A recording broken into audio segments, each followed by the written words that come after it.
나이가 들면 건강과 인생에 대한 고민이 깊어집니다. 오늘은 고민 없이 행복한 노후를 보내는 장수 습관 7가지를 알려드리고자 합니다. 60세부터 이렇게 하시면 100세까지 행복한 노후를 지낼 수 있습니다. 주제가 마음에 드신다면 구독과 좋아요를 눌러주세요. 영상 시작 전에 구독과 좋아요 누르시면 더 많은 이야기를 놓치지 않고 보실 수 있습니다. 시청자 여러분, 일본의 노년 내과 전문의사인 와다 히데키는 80세의 벽이라는 책을 통해 많은 울림을 전했는데요. 오늘 알려드리는 장수 비결은 그의 저서 80세의 벽과 60세의 마인드셋을 바탕으로 30년 넘게 노년 내과 의사로 일하면서 깨달은 가장 중요한 진실에 대하여 말씀드리려고 합니다.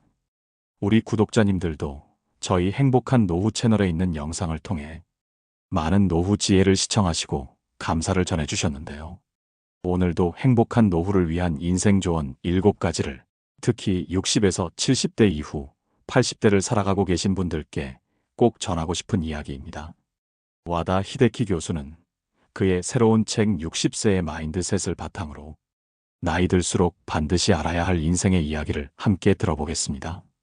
영상을 끝까지 시청하셔서 저와 함께 인생을 행복하고 튼튼하게 넘어보셨으면 좋겠습니다. 시청하시기 전 구독과 좋아요, 알림 설정은 채널 운영에 큰 힘이 됩니다.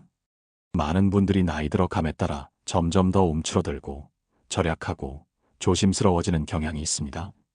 하지만 제가 수많은 환자분들을 진료하면서 발견한 놀라운 사실은 이것이 오히려 행복한 노후를 방해하는 가장 큰 장애물이라는 점입니다. 80세가 되신 한 환자분의 이야기를 들려드리겠습니다. 그분은 평생을 절약하며 사셨고 자녀들을 위해 재산을 아끼고 모으셨습니다. 하지만 결국 우울증으로 제게 찾아오셨죠. 선생님, 저는 지금까지 무엇을 위해 살았던 걸까요? 라는 말씀을 하시며 눈물을 흘리시던 모습이 아직도 선명합니다. 이런 경험들을 통해 제가 깨달은 것은 나이 들수록 오히려 더 자유로워져야 한다는 것입니다. 60대는 새로운 시작입니다. 이전의 의무와 책임에서 벗어나 진정한 자유를 누릴 수 있는 황금기라고 할 수 있죠. 특히 강조드리고 싶은 것은 60대부터는 자신을 위한 투자를 아끼지 말아야 한다는 점입니다.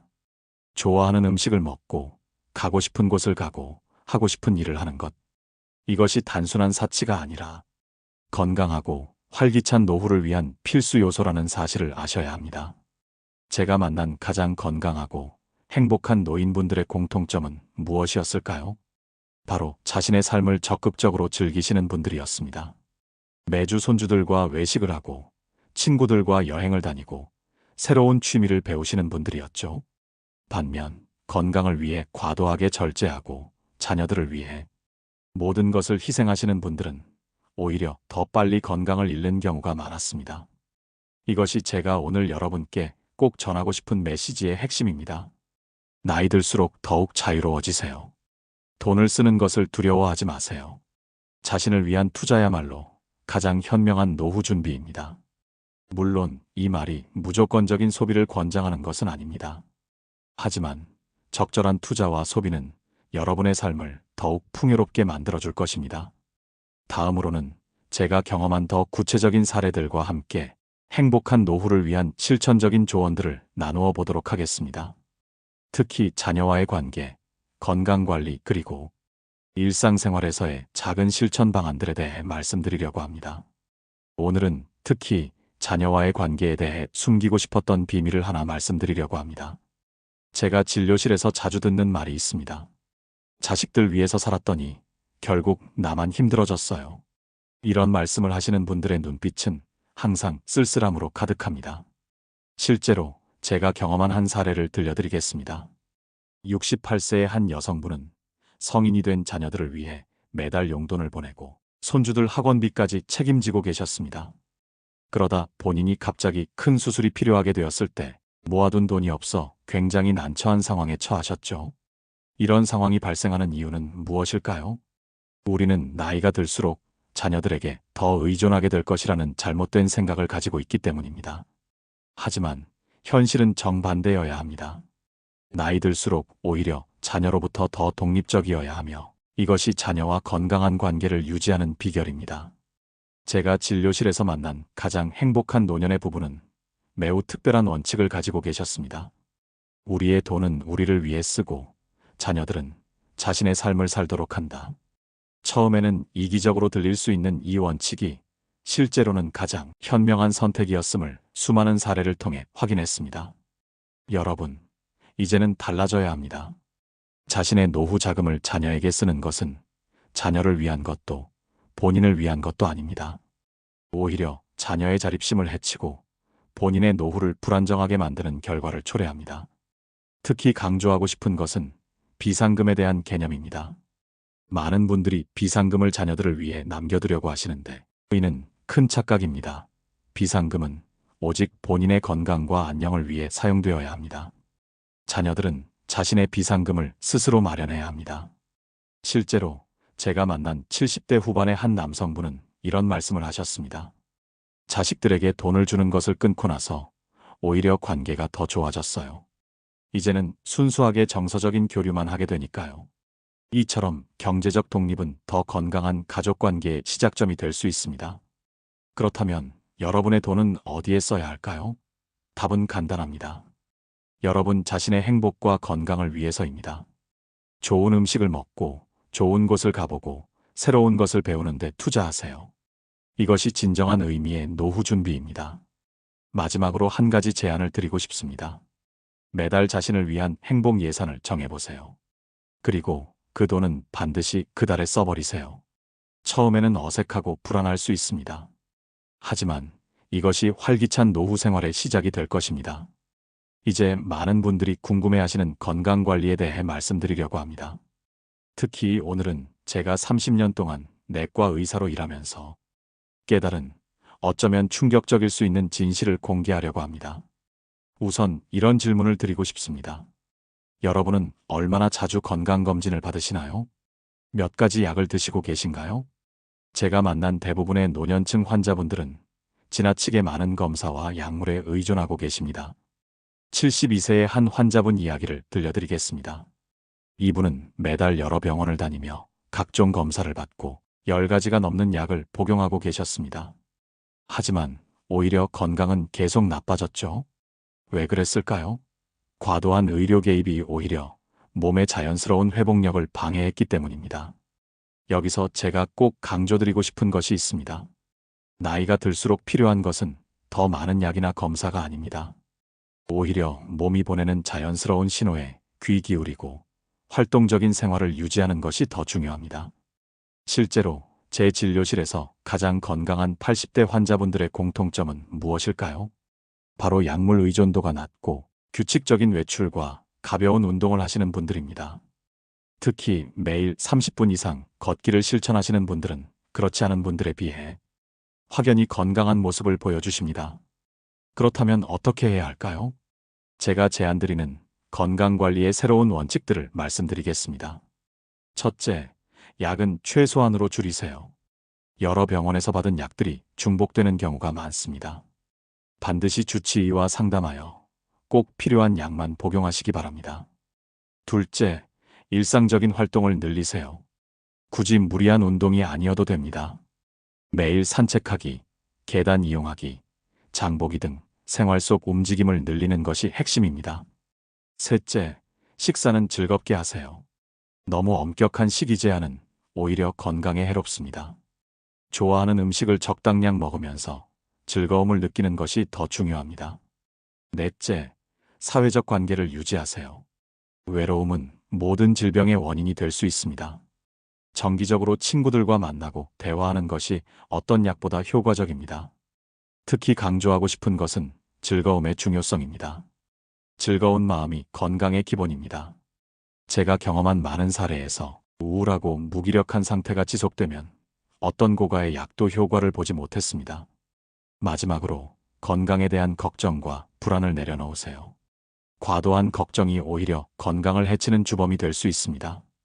적당한 관리와 함께 즐겁고 활기찬 생활을 유지하는 것. 이것이 진정한 건강의 비결입니다. 오늘은 노년기의 가장 큰 적, 고립에 대해 이야기하려고 합니다. 많은 분들이 은퇴 후에 자연스럽게 사회적 관계가 줄어들면서 고립되는 경향이 있습니다. 하지만 이것이야말로 우리가 적극적으로 극복해야 할 가장 중요한 과제입니다. 제 진료실에서 만난 76세 김영호 할아버지 이야기를 들려드리겠습니다. 은퇴 후 3년 동안 거의 집에만 계시다가 우울증이 심해져서 찾아오셨죠. 하루 종일 TV만 보고 있어요. 나가고 싶어도 누구를 만나야 할지 모르겠고 뭘 해야 할지도 모르겠어요. 그런데 이분이 6개월 후에 완전히 달라진 모습으로 다시 찾아오셨습니다. 무슨 일이 있었을까요? 우연히 동네 문화센터에서 시작한 동아리 활동이 인생을 바꾼 겁니다.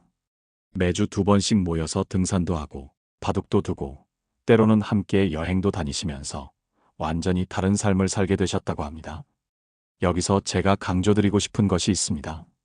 관계는 기다린다고 찾아오는 것이 아닙니다. 적극적으로 만들어가야 합니다. 특히 60대 이후에는 더욱 그렇습니다. 구체적인 방법을 몇 가지 제안드리겠습니다. 첫째, 정기적인 모임을 만드세요. 일주일에 한 번이라도 좋습니다. 같은 취미를 가진 사람들과 만나는 것이 가장 좋은 시작점입니다. 둘째, 새로운 것을 배우세요. 82세의 한 환자분은 스마트폰 활용법을 배우기 시작하면서 인생의 새로운 재미를 찾으셨다고 합니다. 젊은 강사에게 배우는 과정에서 세대 간 소통의 즐거움도 느끼셨다고 하더군요. 셋째, 봉사활동에 참여해보세요. 제가 아는 70대 부부는 매주 토요일 지역 도서관에서 어린이들에게 책을 읽어주는 봉사를 하고 계십니다. 이 활동이 오히려 본인들에게 더 큰 활력이 된다고 하시네요. 특히 강조하고 싶은 것은 정기성입니다. 한 달에 한 번이라도 좋으니 반드시 정기적으로 만나는 모임을 가지세요. 처음에는 어색할 수 있습니다. 하지만 시간이 지날수록 그 모임이 삶의 큰 기둥이 될 것입니다. 또 하나 중요한 것은 디지털 소통입니다. 요즘은 스마트폰으로 손쉽게 화상통화를 할 수 있습니다. 멀리 있는 가족, 친구들과도 얼굴을 보며 대화할 수 있죠. 처음에는 어려울 수 있지만 배우고 나면 새로운 세상이 열립니다. 마지막으로 혼자만의 시간도 중요합니다. 하지만 이것이 고립이 되어서는 안 됩니다. 제가 추천하는 방법은 매일 일기를 쓰는 것입니다. 그날 있었던 일, 느낀 점들을 기록하다 보면 자신의 삶을 더 풍요롭게 바라볼 수 있게 됩니다. 이젠 노년기에 꼭 필요한, 하지만 많은 분들이 간과하고 있는 중요한 주제에 대해 이야기하려고 합니다. 바로 취미와 자기계발입니다. 이 나이에 무슨 이라고 생각하시는 분들이 많을 텐데요. 제가 경험한 놀라운 사례들을 들려드리겠습니다. 78세의 박명자 할머니는 3년 전 우연히 시작한 수채화 그리기를 통해 인생의 제2막을 여셨습니다. 처음에는 손주들과 함께 그림을 그리면서 시작했는데 이제는 지역 문화센터에서 작은 전시회도 여셨죠. 매일 아침 일어나면 오늘은 무엇을 그릴까 생각하는 게 가장 큰 즐거움이에요 라고 말씀하시는 그분의 얼굴에는 항상 환한 미소가 가득합니다. 또 다른 사례로 75세의 이정웅 할아버지는 은퇴 후 시작한 기타 연습이 전혀 새로운 삶의 전환점이 되었습니다. 처음에는 손가락이 잘 움직이지 않아 좌절도 많이 했어요. 하지만 6개월이 지나니 쉬운 곡은 연주할 수 있게 되더군요. 이제는 매주 동네 카페에서 작은 공연도 하고 있습니다. 여기서 제가 강조드리고 싶은 것이 있습니다. 취미 활동은 단순한 시간 때우기가 아닙니다. 뇌를 자극하고 새로운 도전을 통해 성취감을 느끼며 같은 관심사를 가진 사람들과 교류할 수 있는 최고의 수단입니다.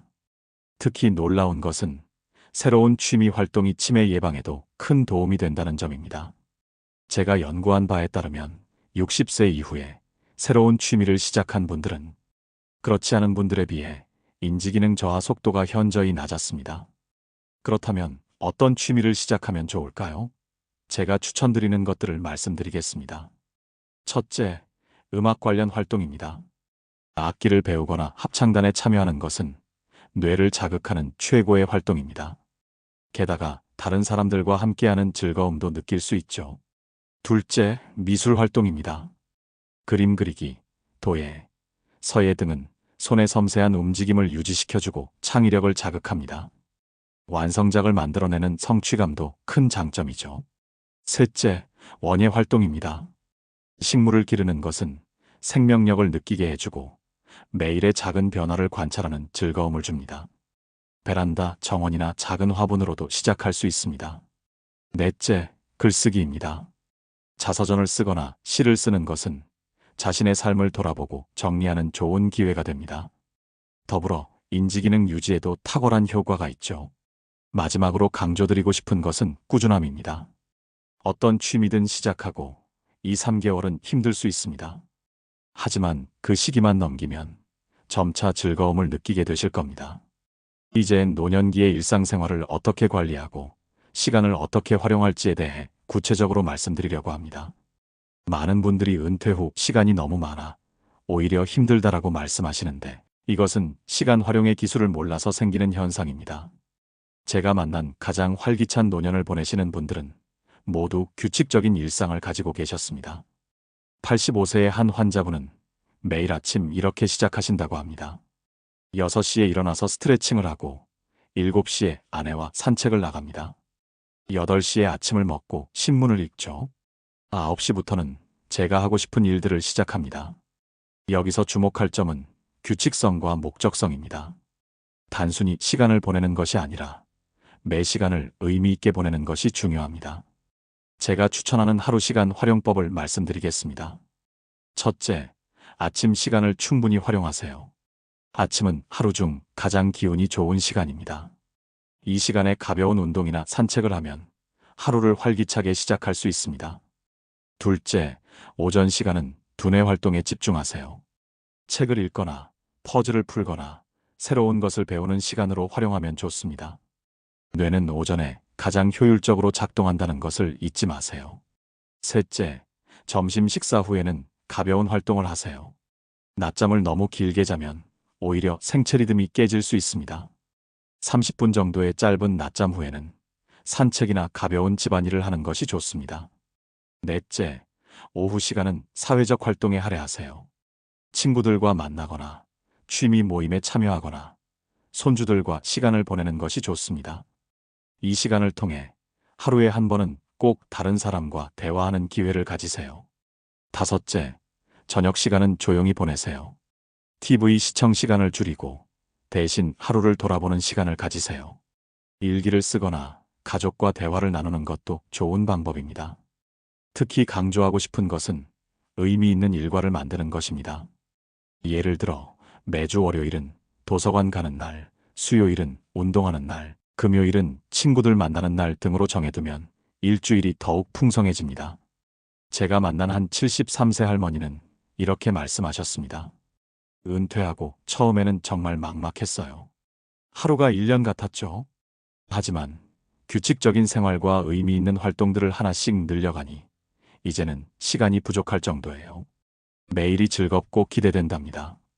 오늘은 많은 분들이 간과하기 쉽지만 행복한 노후를 위해 매우 중요한 주제에 대해 이야기하려고 합니다.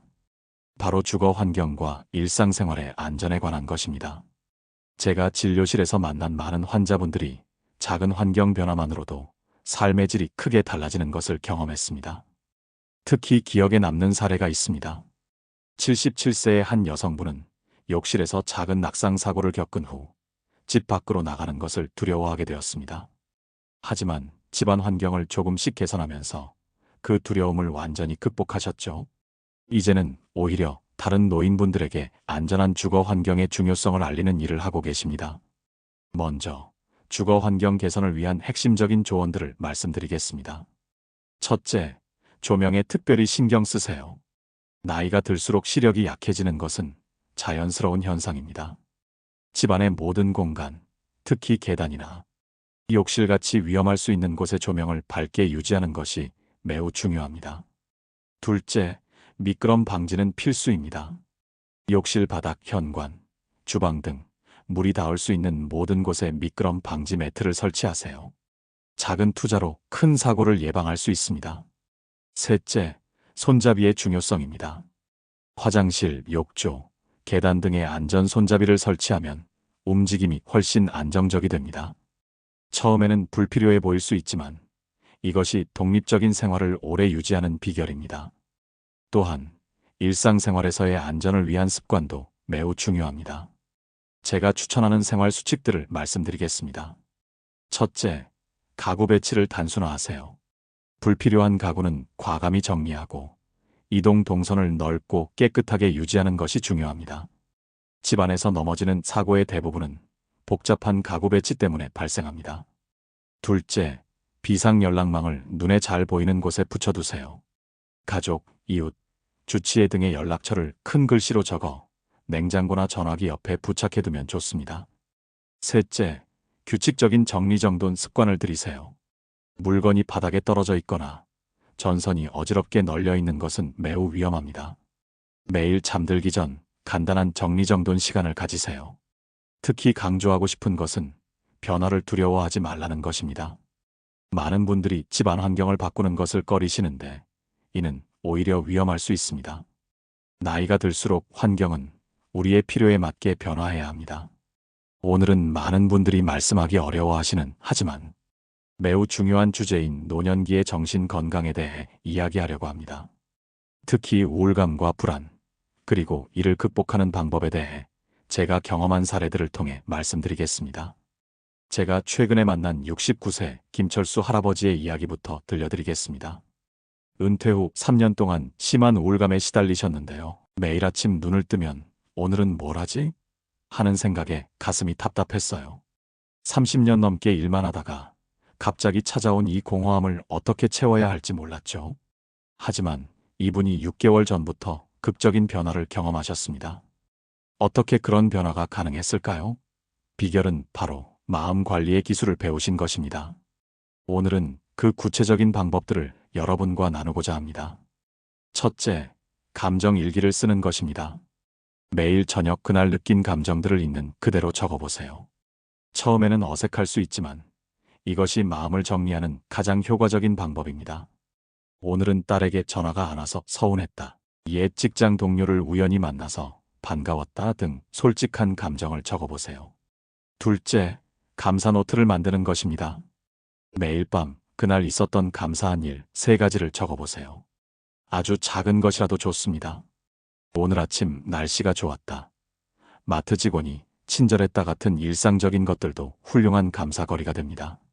셋째, 걱정 시간을 정해두는 것입니다.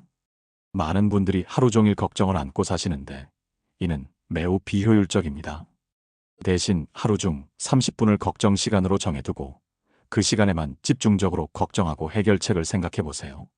나머지 시간은 현재에 집중하는 것입니다. 특히 강조드리고 싶은 것은 마음 관리도 운동과 같다는 점입니다. 꾸준한 연습이 필요합니다. 처음에는 어색하고 효과가 없는 것 같아도 계속하다 보면 반드시 변화가 찾아옵니다. 실제로 제가 만난 한 80대 할머니는 이렇게 말씀하셨습니다. 처음에는 이런 걸 왜 하나 싶었어요. 하지만 3개월 정도 지나니까 마음이 한결 가벼워지더라고요. 이제는 하루라도 감사 노트를 쓰지 않으면 뭔가 허전해요. 그리고 잊지 말아야 할 것이 있습니다. 때로는 전문가의 도움을 받는 것도 필요합니다.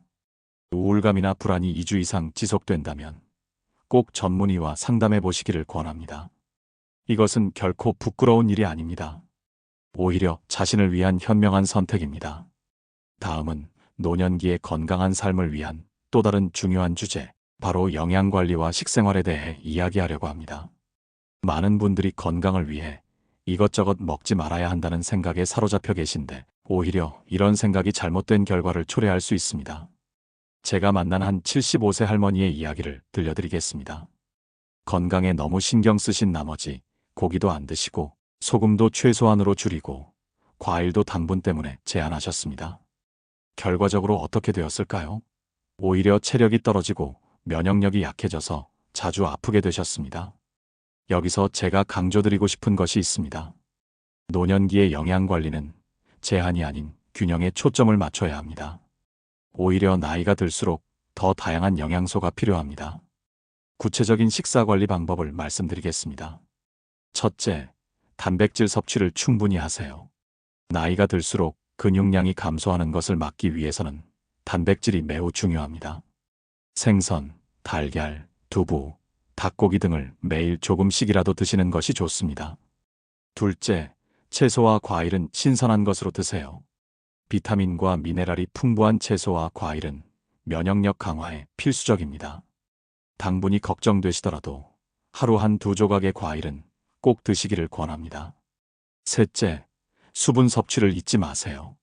나이가 들수록 갈증을 덜 느끼게 되는데 이것이 탈수의 위험을 높일 수 있습니다. 물을 마시는 것이 힘드시다면 차를 마시는 것도 좋은 방법입니다. 특히 강조하고 싶은 것은 즐거운 식사의 중요성입니다. 제가 만난 가장 건강한 90대 할아버지는 이렇게 말씀하셨습니다. 매일 아침 신선한 재료로 요리하는 것이 저의 낙이에요.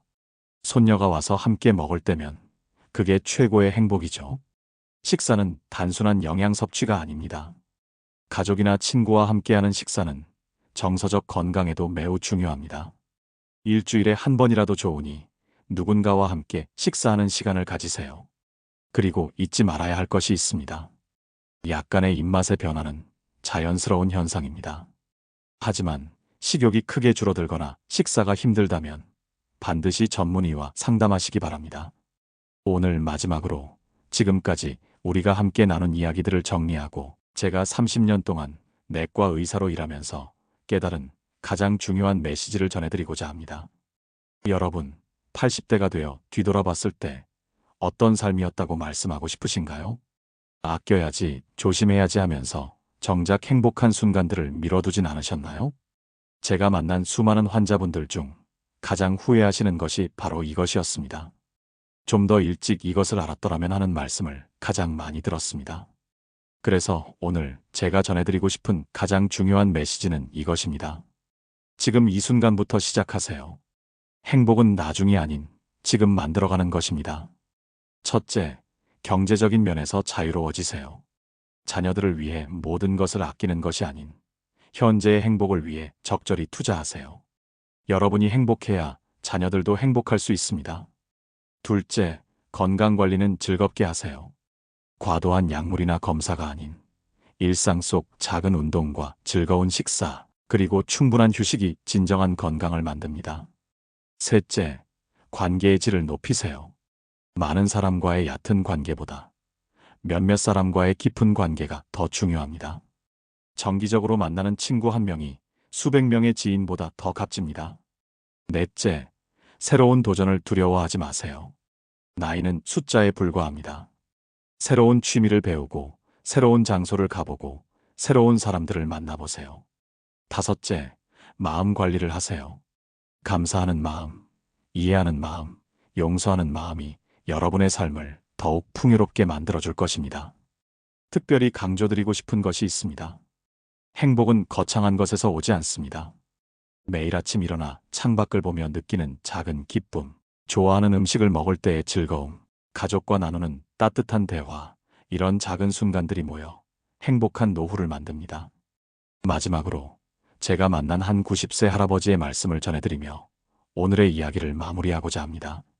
젊었을 때는 돈을 벌기 위해 건강을 썼고 중년에는 건강을 위해 돈을 썼습니다.